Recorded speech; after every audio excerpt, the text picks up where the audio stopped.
Amazon Business honors Jill Lau, Chief Procurement Officer of Global Network Bank. Last week, Jill saved big and used Amazon Business to help her team buy 327 headsets. Now Bob can keep his conversations to himself. Wait, am I still on speakerphone? With business buying easier than before, Jill now uses her extra time to focus on growing something big. Buy smarter, dream bigger. Visit Amazon Business, your partner for smart business buying. Thank you for holding. Hang it up, Bob. Hello and welcome to the Big Bark podcast, bringing you the latest news from the canine world. Each week we talk to different professionals working in the canine industry across Ireland, from pet shop owners to groomers, behaviour specialists and vets. We will be discussing hot topics with our puppy panel, reviewing the best products, food and treats, the best places to take your dog on a day out, and the most dog-friendly venues in Ireland. We'll also be chatting with dog owners to find out more about the bonds that make a dog man's best friend. Your host for this podcast is Dara Burke, a dog lover with a passion for canine psychology and behaviour. Dara's own dogs, Bruno and Millie, will also join in from time to time and will be sure to offer their own big bark along the way. Time to bring on your host and start the show.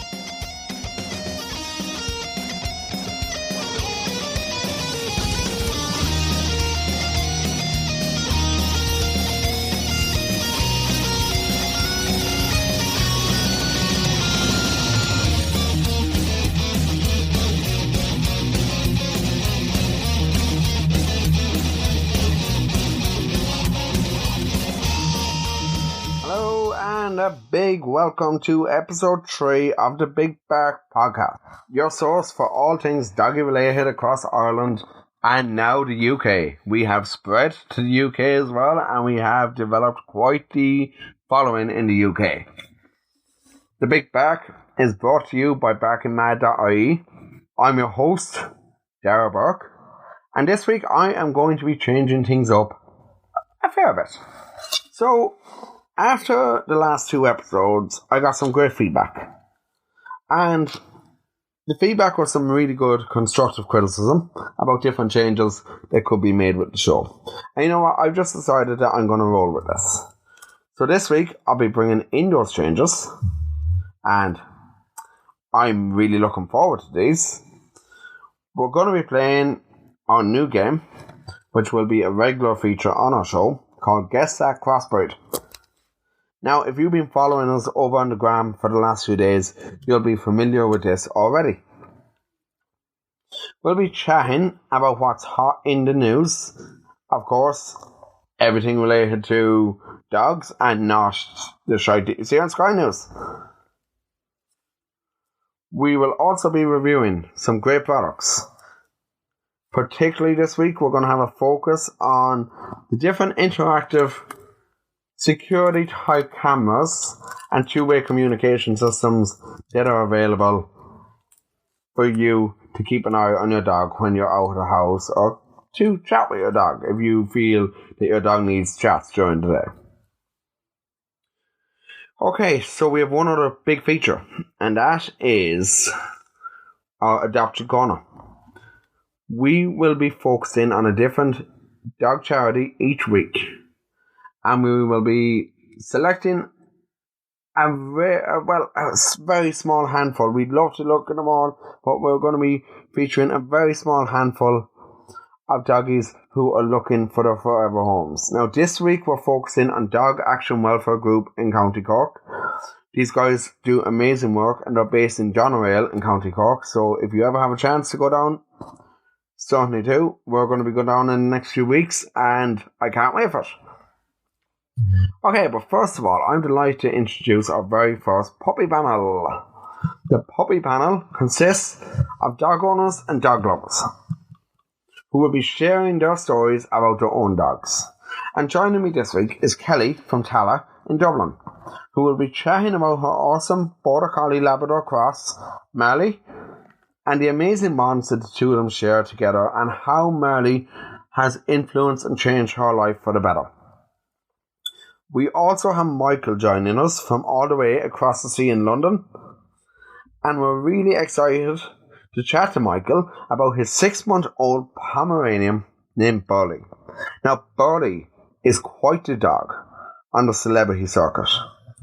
Burly has cuddled with Harry Potter himself, Mr. Daniel Radcliffe.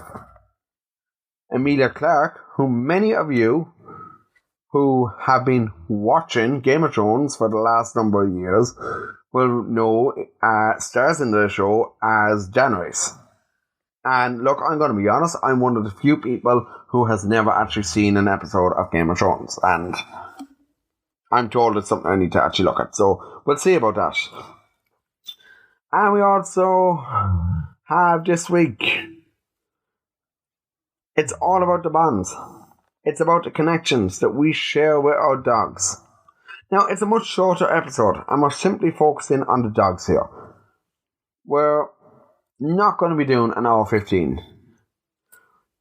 That is, I think, way too long to be listening to my voice for a start. We're also leaving out, just for this week, our Big Bark featured business. But don't worry, we're going to have another brilliant dog business owner or canine professional on with us on the next episode. So, without delaying anymore and without my usual waffling on, let's go and meet our puppy panel. Of course, 2 guests on our puppy panel as always. My beautiful blooded dog Bruno and my wonderful golden Labrador Millie, who are right here next to me for the entire show, looking for attention as they always do. Kelly, you on with us last week talking about purple wolves. But today you're talking about your own dog. Tell us about your dog. Well, my dog's a cross between a collie and a lab, so it's an amazing mix. You have the collie intense look, which he gets fixated on, so it's great to deal with.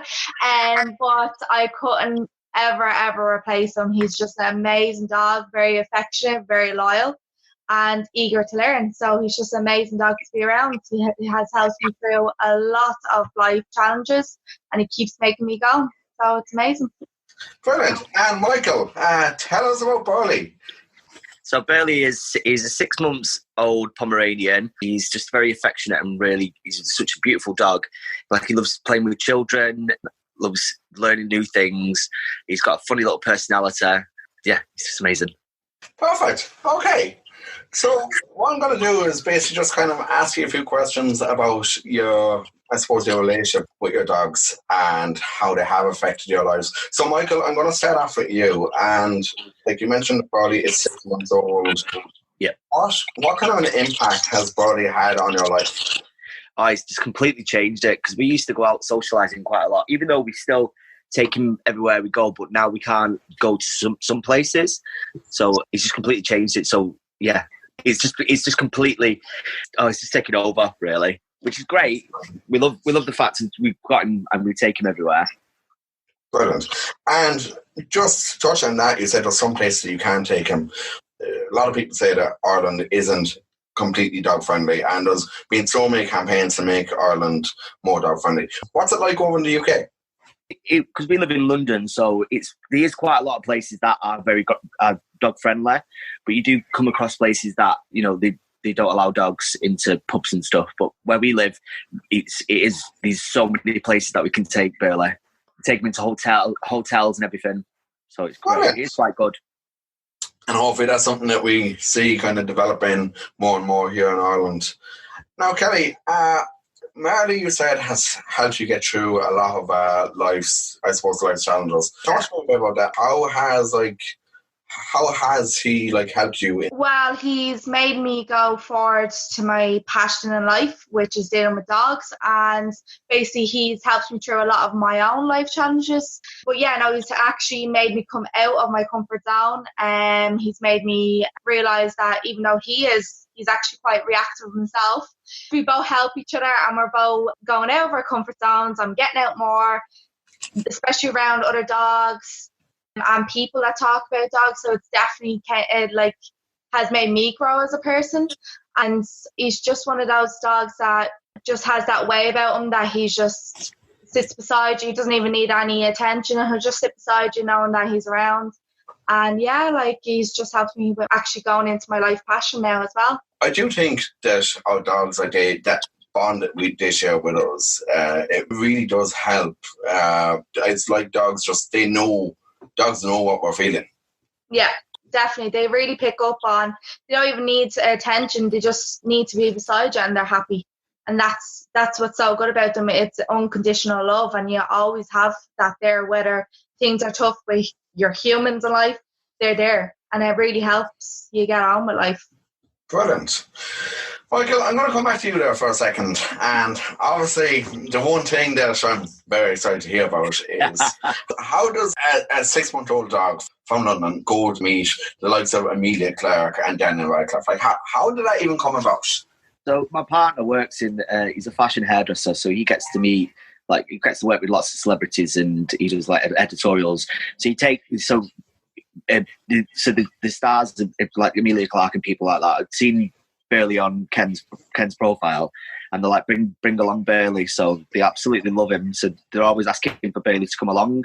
So then on the day he was with Lillie Collins, and then Daniel Radcliffe was actually in the same hotel because he was doing a press junket, and his PR had said, oh, look at this, come and can I introduce the dog to Daniel? So then Daniel got to meet Burly, which was amazing. I was at work at the time, and my partner Ken sent me the picture, and I nearly fell out my crane. I would say so. And looking through the Instagram profile as well, Emilia Clarke, I believe, I'm not a big Game of Thrones person myself. Actually, I haven't seen a single episode of it. I've been told I need to watch it, but for anyone who is familiar with Game of Thrones, they don't know Emilia Clarke. And so, because my partner was basically doing a hair for an event, so then she'd seen the dog as well, and she asked my partner to bring the dog along. Oh, so then he got to meet Emilia Clarke as well. That's really interesting.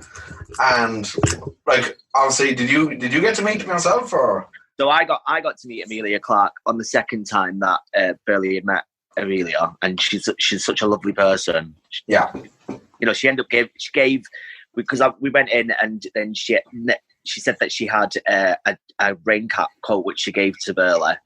So Burly's got a raincoat that Emilia Clarke gifted to him, which is amazing. Wow. God, can I be the dog?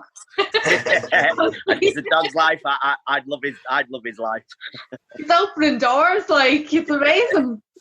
I know, it's like he's got a Wikipedia page. Someone set up a Wikipedia page for him. He's been in. He's actually going to be in a Primark campaign because he did some modelling for him on Friday, which possibly could be in pennies as well in Ireland. So, oh, very nice, brilliant, very nice. Well, we all know pennies over here. Yeah. But actually, that's one thing. Pennies is, I do believe they are launching like kind of a dog range as well. I heard that there a few months back, and I haven't really seen much else on it. But yeah, no, that's amazing. So, Kelly, has Marley met any famous people or celebrities or anything, or? Oh, like, I need to go over to England with him, I'm telling you. Hang about with Burly. Yeah, literally, I should just go over there and just like, oh yeah, I'll come over. Let me play with your dog. Oh yeah, I'll get the doors open. Sorted. Brilliant. And Kelly, like, what kind of things do you and Marley like to do together? We actually go up to I won't say the name, but we go up to these woods. Basically has barely any dogs in it, so I can let him off leads. And him being reactive and all, he's not so good with other dogs. So yeah, no, it's just when you get to the top, it's like you just take it all in. You can see the city, Dublin city, and then you can also see the coastline from where we are. And it's just an amazing experience. It gets me out of the house, gets him out of the house, and we do a lot of enrichment things on walk as well. So loves his treats. So yeah, no, he just gets me out and walking, new experiences. It's great to share a new experience with him, like bring him to the beach and all. Wasn't too much of a fan of that one now, but he does love the woods now. That would be our big thing. Brilliant. And Michael, what about yourself and Burly? What is it you love to do? Well, we actually took him to see The Lion King at the cinema a couple of weeks ago. Oh my God. You can do that? So we found this event on, it's called The Lawn Dog, which kind of does like, it tells you about what's going on for dogs. So we and it was the cinema for the Lion King. So we took him along, and there was like loads of dogs there. Normally, people get really upset when people start talking through the film, but the dogs were barking. Everyone was loving it, and it was just amazing. So we like to take him places like that. Take him. Oh God, what else do? We do loads with him. We always take him to little dog shows around London. Oh, that's amazing. That is actually amazing. I'd love to be able to bring him to something like that. They should do more things like that in Dublin, I think. I do know that there was in Dublin, was it last year or the year before, that there was one cinema. Could be out in Rat Mines, I think, or somewhere maybe. Yeah, I know. And they did a dog-friendly event. But, like, apart from that, like, I haven't seen... I think it was for Secret Life of Pets or Dogs for Purpose or one of those films. And apart from that, I haven't seen any other cinema in Ireland that has done that.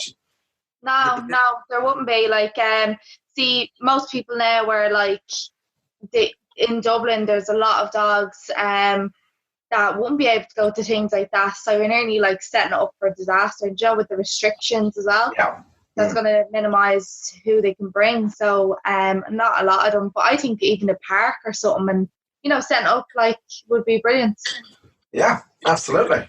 Right. Yeah, we're taking him to Windsor Castle because there's like a dog event on that. It's like called Chihuahua Fest, but Burly's got special permission to get into it because I don't know why they wanted Burly to come, but he's going to that, and we're also going to be bringing him over to Ireland in a couple of weeks. So he's going to be on his first trip abroad.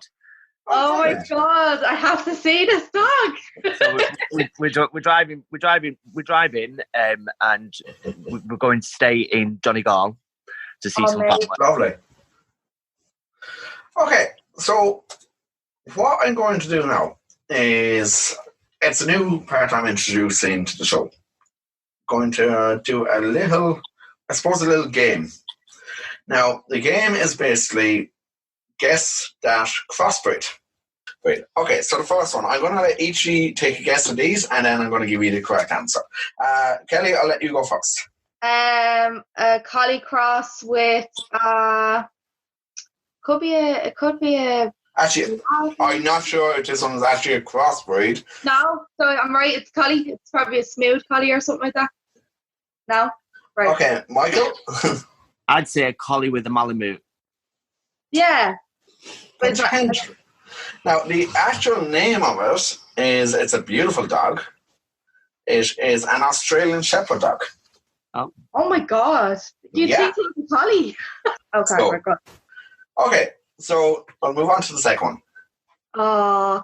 That's a husky cross with, I don't know, it's still a puppy, so it could get bigger with his paws. So probably a husky cross with, I'm going to say collie. Don't know why, but the eyes. What would you say? So I'd say husky with possibly a Chihuahua. I know it's a strange mix, but I think now Michael was closer on that one. This is a Pomsky. It is a husky cross with a pom. Now, I don't even know how that even happens. Because a pom is so tiny and a husky is so big. We was in the park the other day, and we'd actually seen a really strange cross. It was a staff there and a Pomeranian, and we was like, how did that actually happen? Yeah. Wow. That's weird. That's mad. Don't think okay. So. A Samoyed cross with a retriever, maybe. What do you think, Michael? I think that's got Pomeranian in it. With maybe a lab.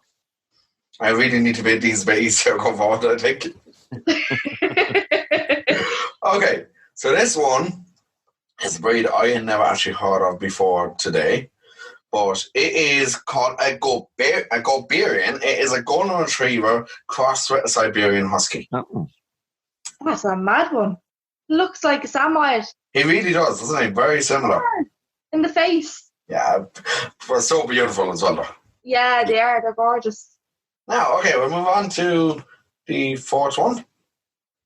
Now, this is a very, very interesting one that I did not even know existed until I was looking these up. I think that one's a bit obvious, that one. Okay, go ahead, Michael. I think it's a Dachshund with a Dalmatian. What do you think, Kelly?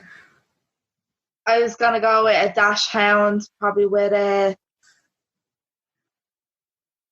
Oh, I don't know. He's telling me about with his eyes. Dachshund mixed with something else anyway. You're both right on the Dachshund part, and Michael, you are right on the Dalmatian. Yay. It is called a Dalmatian.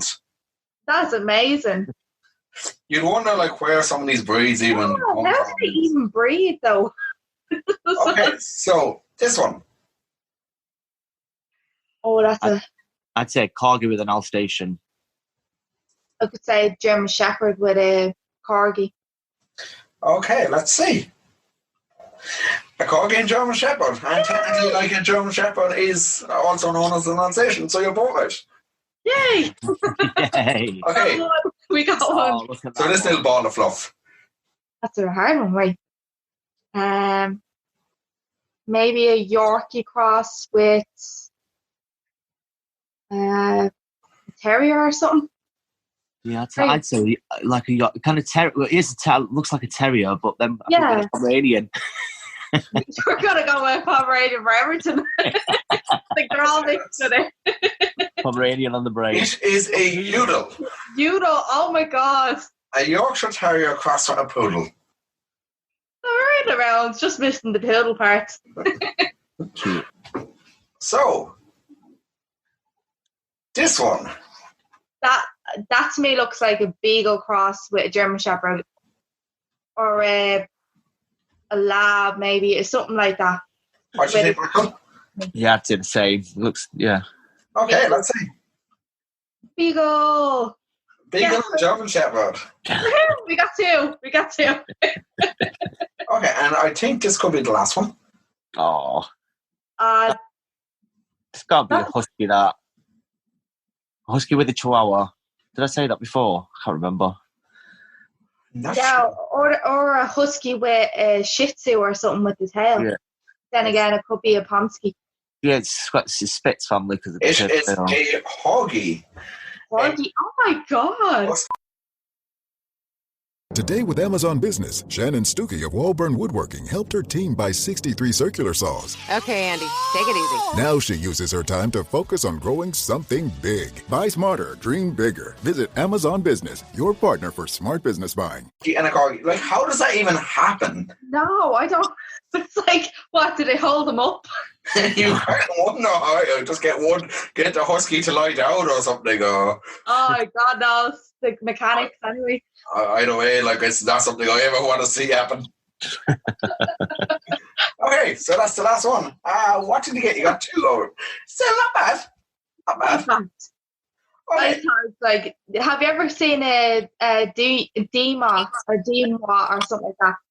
No. Delmora or something like that. It's pronounced real weird, but basically the head looks like a Chewbacca. Do you know Chewbacca from Star Wars? And Yeah. he has a tiny little body that's like a terrier body. It's so bizarre looking. But, so Chewbacca mixed with a terrier, huh? Yeah. That's It's interesting mix. Delmora or something like that. Anyway. So, I have a few, I suppose, topics that I want to kind of bring up and talk to you both about and kind of get your opinions on this. So Yeah. this kind of, Kelly, is maybe a continuation on from the animal welfare stuff that we were talking about last week. And also from episode 1 where I was talking about the restricted breeds list. So over in the US, this was actually on CNN, I believe, yesterday. So owner of dogs that mauled a 9-year-old girl to death has been charged with murder in the US. So 9-year-old Emma Hernandez was riding her bike near her home in Detroit when she was attacked by 3 loose pit bulls. She was rushed to hospital, but she died from her injuries. And the dog's owner, Pierre Cleveland, was charged with second-degree murder and involuntary manslaughter.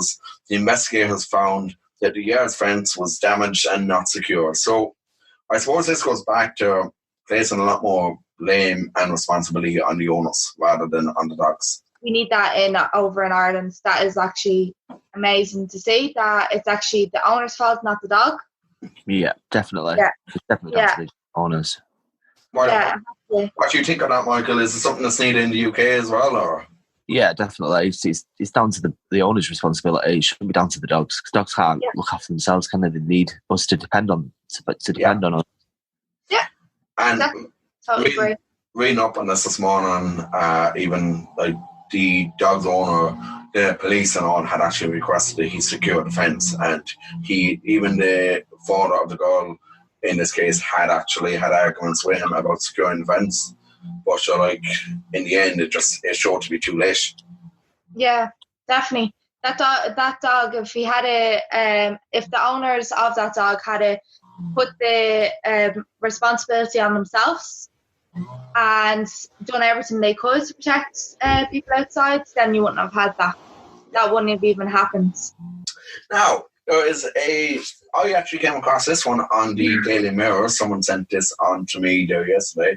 So there's a new book called Dog is Love. It's from Dr. Clive over in the UK. And basically he looks into the link between humans and dogs. And recent studies have actually proved that over thousands of years, dogs have developed facial muscles so they can make their eyes appear larger and our eyebrows expressive to respond to prompt and nurturing response in us, aka the puppy dog eyes. Oh yeah, I have actually heard about this one now. That was a great scientific discovery, because it's actually what we always say. Well, I always say is they can control us. They just give us the puppy dog's eyes, and it's like, oh, that one more meat. Yeah, I'll give you that meat after, I promise. You feel so guilty. But yeah, even expressing themselves on what they want, they're very good at doing that as well. So yeah, no, I definitely agree with that. What do you think, Michael? Yeah, definitely. They know how to work. They know how to work us. Oh yeah, those puppy dog eyes. Especially when you go in the kitchen, they know exactly. We've got a little drawer in the living room, and it's where we keep all crisps and sweets and stuff. And as soon as I go to that drawer, he knows that he wants something out of that drawer. He's like, I want, because it's just the rattling of the crisps he loves, and we've got his attention. You just rattle a packet of crisps, and then that's it. Yeah, it literally became a little trigger for him. He's like, oh, there he goes. He's going for the food. I'm gonna get it. Or even when you're eating or something and you come in and you're finished eating, even though they're not there, and they're looking at you, is there something on that plate for me? Yeah, absolutely. And Bruno and Emilia are the exact same. The minute they hear a rapper, it's like, what have you got for me? They know straight away that you have something. Yeah, definitely. Oh, yeah. Something high valuable. If you've got it, I want it. Yeah, that's their motto. So one other thing I'm gonna kind of look at here is kind of get your own input on this too. It's a few different things I've actually reviewed. Basically, security cameras for your home. If you're away at work hunting and your dog is at your home, so that you can actually chat with your dog. Now, the first two are kind of fairly expensive ones. This one is called the Furbo. It has a two-way communication, and you can see and hear your dog, and you can dispense treats from them, and they can hear you as well as the speaker in it. This one now is 179 sterling. It starts with, so it's one of those kind of those expensive ones. But what's your thoughts on security cameras for two-way communication for when you're not home, so that you can actually communicate with you? I definitely get one. But we don't need one at the moment because Burly basically comes everywhere with us. But in the future, if we can't actually take him somewhere, then we would definitely buy a two-way communications, because we have an Echo, so we can just drop into on the Echo show at the moment. But yeah, we think we get a Furbo. We definitely get a Furbo. What do you think, Ellie? I don't know how I feel about them. I do believe in the whole, seeing the camera and actually dispensing the food and all that. But I don't know how I feel about the two-way street communication, because if a dog had separation anxiety, you're gonna just build it up because he can't find you when he's there looking for you. You know, that kind of way. Yeah, that's right. Okay, so the next one I actually had a look at was Pet Chats. Now, this one is a much more interesting one. This one actually has a little button that the dog can press, and if he wants to call you, it's essentially a phone for your dog to call you. Now, I honestly don't know how I feel about this myself, because when I come home from work every day, Bruno is literally crying at me, crying his eyes out, even though my dad will be here during the day. He literally just does not shut up for about 20 minutes, literally jumping on top of me. And it's as if he's saying, where were you all day? You're giving out to me. I can imagine that he'd literally be pressing this every 10 minutes to show up today. Oh yeah, I'm sure he would. He'd be like, oh yeah. But it's also you have to train them how to use it as well, and that's going to be a hard one in itself. And then you're going to be getting calls every few minutes. It's like, oh, I press this button and I can see them. I don't like the idea of it. It's just something that doesn't appeal to me at all. Yeah. Okay. It's too much of a technology world as it is. Like just coming home and your dog seeing you and making all a fuss over seeing you, rather than constantly calling you and then it's like, oh, she's back. Yeah. Or, oh, he's back.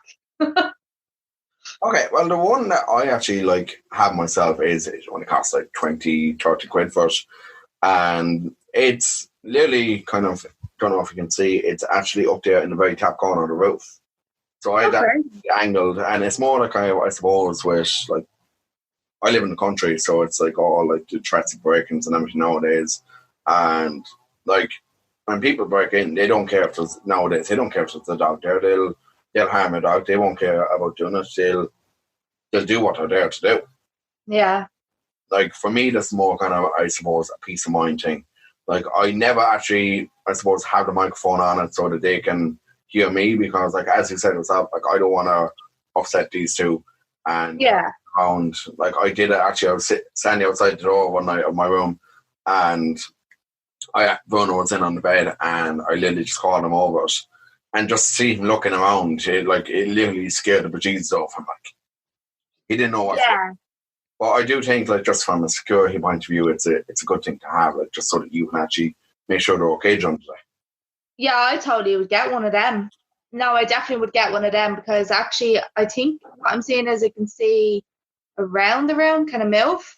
It can't move, but it's a wide angle, so it's 100. Yeah. No, I'd love that. I'd rather that than interaction one anyway. I think would be great peace of mind, so you know what your dog's getting up to during the day.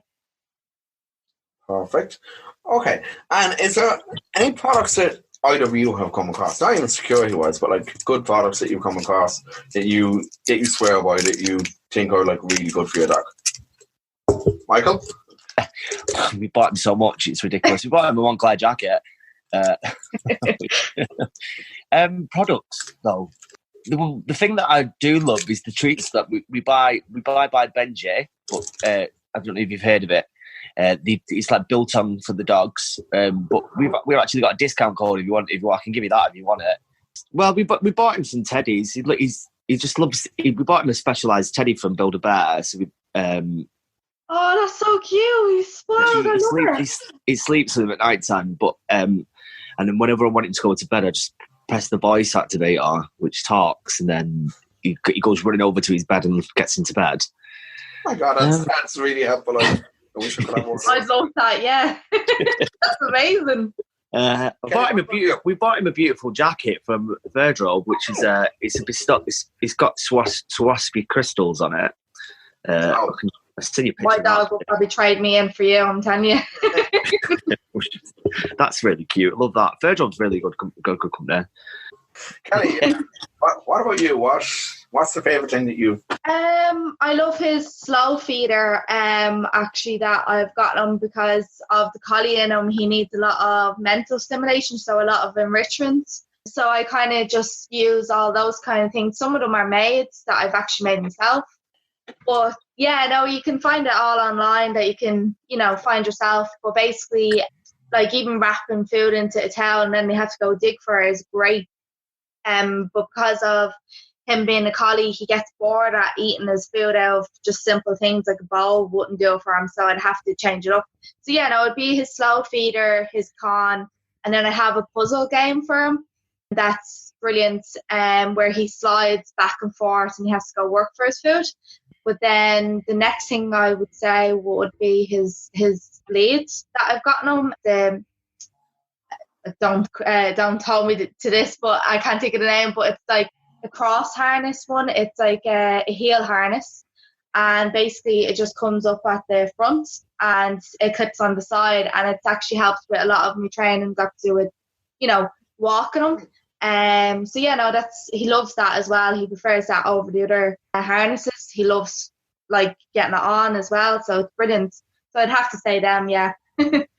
Brilliant.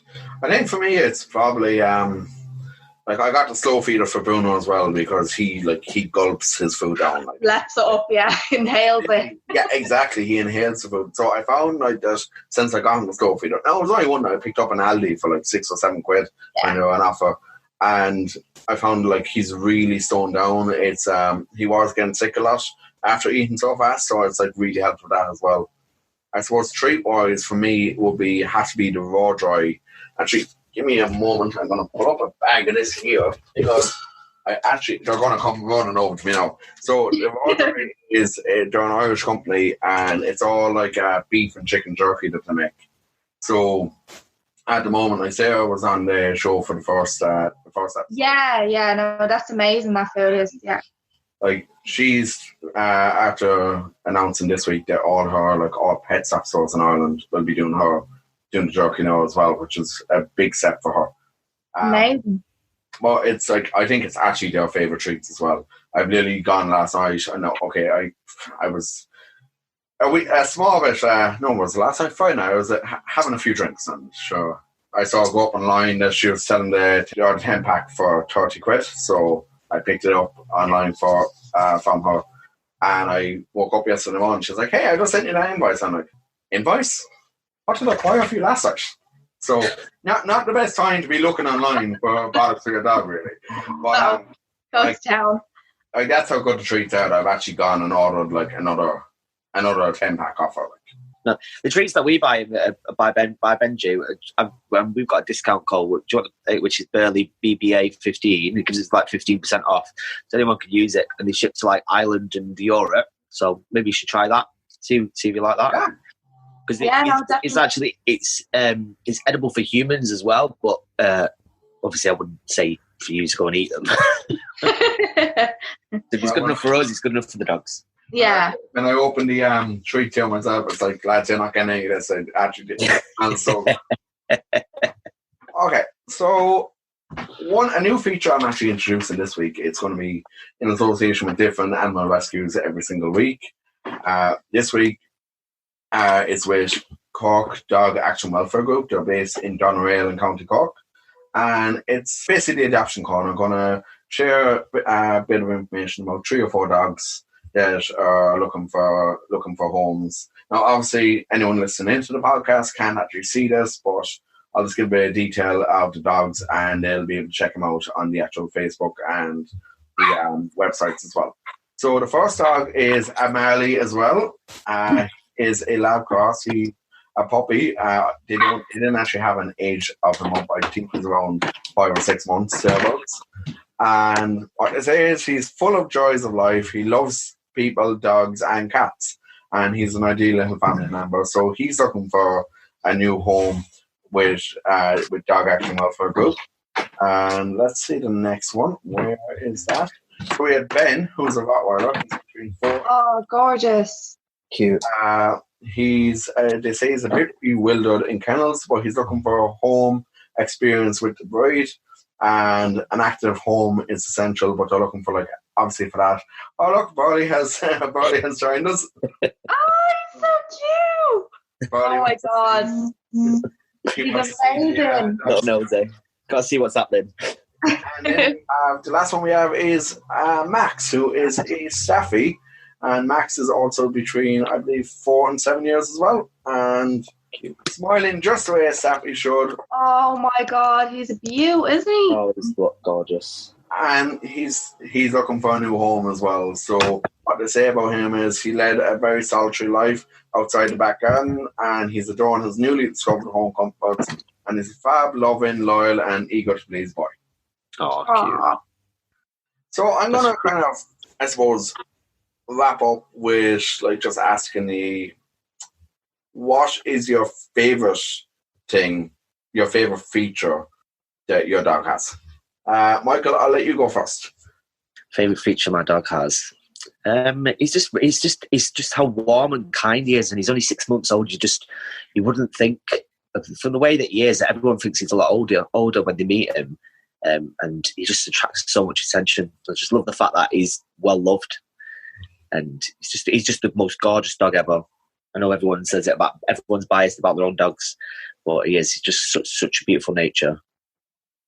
Brilliant. And Kelly, what about Marley? It'd have to be his actual eyes. He has amazing eyes. It's probably the collie in him. And his floppy ears. They're just the cutest little thing. But I love the fact that he is so friendly and can't wait to say hello to everybody. And he's also a great alert dog as well. And lets me know if someone's at the door. Not even that he's going to do anything about it. He'd probably run the other way, but it's just a matter of that he's just one of those temperaments that really bring the life into the house. So I love that about him. That's pretty awesome. And I suppose for me as well, like Bruno and Millie, they're two completely different dogs. We got Bruno when he was like 12 weeks old, and like he has become part of the family. And Millie, she's really, I suppose, calmed Bruno down. Like Bruno was really wild when he was younger, but like she's really kind of, I suppose, she's the boss. So like she lets him know that she's the boss as well, and actually she lets all of us know that she's the boss. So if she wants to go, I love the way that they're so, I suppose, attention seeking. But the fact that like if something is up or something's bothering you, they know, and like they just understand emotion so well, and for me it's great to have that bond there with them. Yeah. No, definitely. Okay guys, listen, thanks very much Michael and Kelly. Thank you both for joining me on the Big Bark today. I hope to have both of you on again soon. Yeah, definitely. It's great meeting you, Michael. See you too. When we've got some, we'll update on Burly's career, see what he's been doing up to. If anyone wants to follow Burly on Instagram, what is the handle? So it's Burly Bear Pom. So it's BURLYBEARPOM. Brilliant. You'll have a new following, so. And once again, thank you very much to both Kelly and to Michael for joining me this week on the Big Bark. It was great to have such a fun format to the show, and it's something that we're going to keep on going with going forward.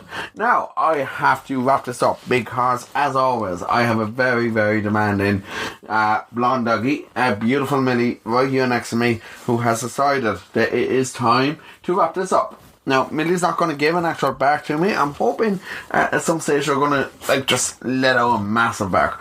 But for now, I'm going to say thanks to everyone for listening in. Next episode, we will have a couple of different guests on the show. We will be chatting about canine fitness. We will be chatting about canine cross. If I pronounce that wrong, I'm very sorry. We will also be chatting about probably a shit topic, no pun intended, but we will be chatting to Kieran from Muttmets, who provides a dog waste solution to councils, and I'm going to begin Kieran's thoughts on what the current situation is with dog waste. Anyway, I hope everybody here has a great week, and as always, stay back in mat.